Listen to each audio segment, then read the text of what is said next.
Hi guys, my name's Marco Martins and I'm coming to you live from My Growth Academy, and welcome to this video series on the 8 barriers to learning. The next barrier that we're going to be talking about under the category of preparation is one that I've personally experienced many times in my life myself, and that is really to do with intelligence and the different forms of intelligence that we've learned about. I'm going to share a little bit about that.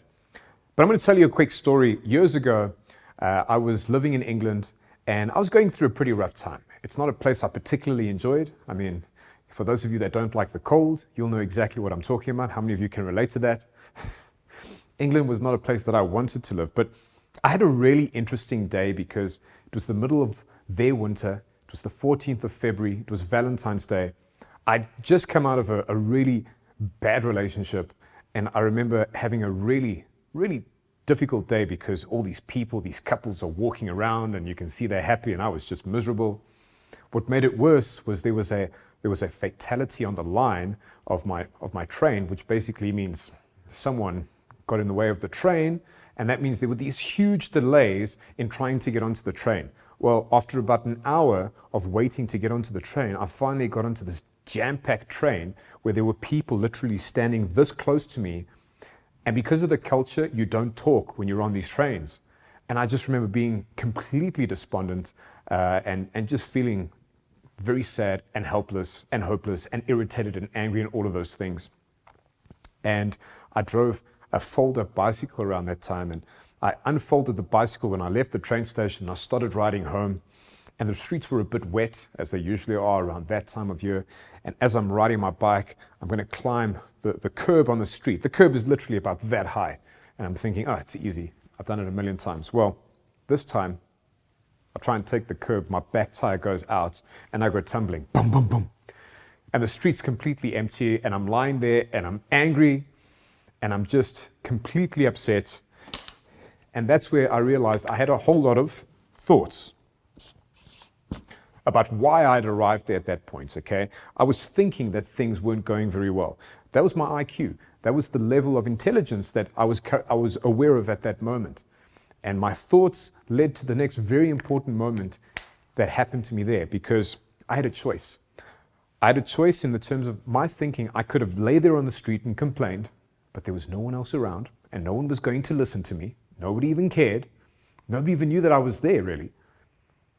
Or I could have picked myself up and go forward and go on. And something interesting happened in that moment, because as much as I had those thoughts, I also acknowledged my own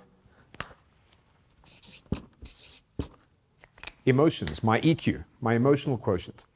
I acknowledged the emotions that I was feeling in that moment, and I went, I can't feel this way because this is not conducive to my longevity here. This is not going to help me be happier here. In fact, I don't even want to be anymore. And basically, I made the decision that day that I was going to leave. But it took really understanding that our emotions will help us to overcome so much more. In fact, we'll say this. In terms of intelligence, schools focus on IQ. They focus on the ability of your brain to solve certain problems, to see problems in a certain light. But there's only 2 types of intelligence overall that are measured through IQ. Even more important than IQ is your EQ, your emotional intelligence, your ability to understand your own emotions, the emotions of the people around you, and to work with those emotions. If you can master your emotional intelligence, your growth will be so much greater than that would be if you just focused on your intelligence. In fact, there've been many studies where they first worked with intelligence. People and companies before, they used to hire on the IQ. And what they found was that although people were incredibly intelligent, their emotional intelligence, when low, determined that they didn't perform very well with the people that they worked with and in the job that they functioned in. So emotional intelligence is very, very important. So let's go back to my story. It was shortly after that I left England and I returned to South Africa. But it was very interesting because within me, I felt numb. A big part of me felt like I had failed in my time in England. A big part of me felt like I'd lost a lot of my purpose. And there was this numbness that I felt inside me. And I was still trying to figure out what was going on and why I was feeling that way. And something very interesting happened around that time. I went with my family on holiday to Mozambique, and I took a Cormac McCarthy novel with me. It was a series of 3 novels and incredible books, and written by an incredible writer.